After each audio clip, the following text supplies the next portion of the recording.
Mondfinsternis und Supermond am 26. Mai 2021.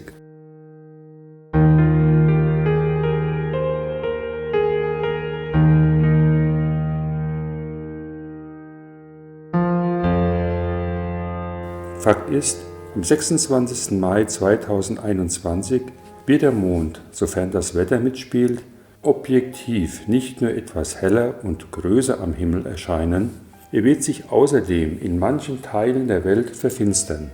Das Phänomen ist bekannt und nennt sich Mondfinsternis.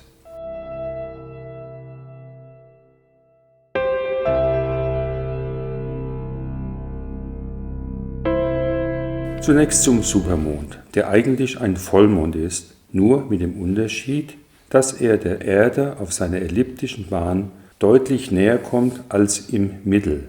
Am 26. Mai 2021 beträgt der Abstand zwischen Erde und Mond 357.462 Kilometer.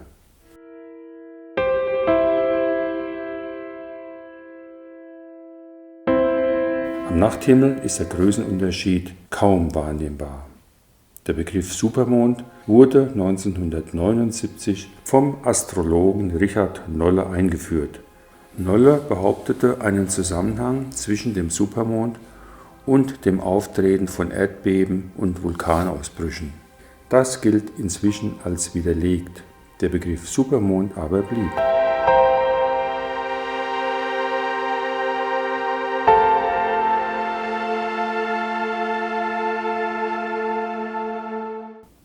Bekanntlich durchläuft der Mond auf seiner Rundfahrt um die Erde verschiedene Phasen.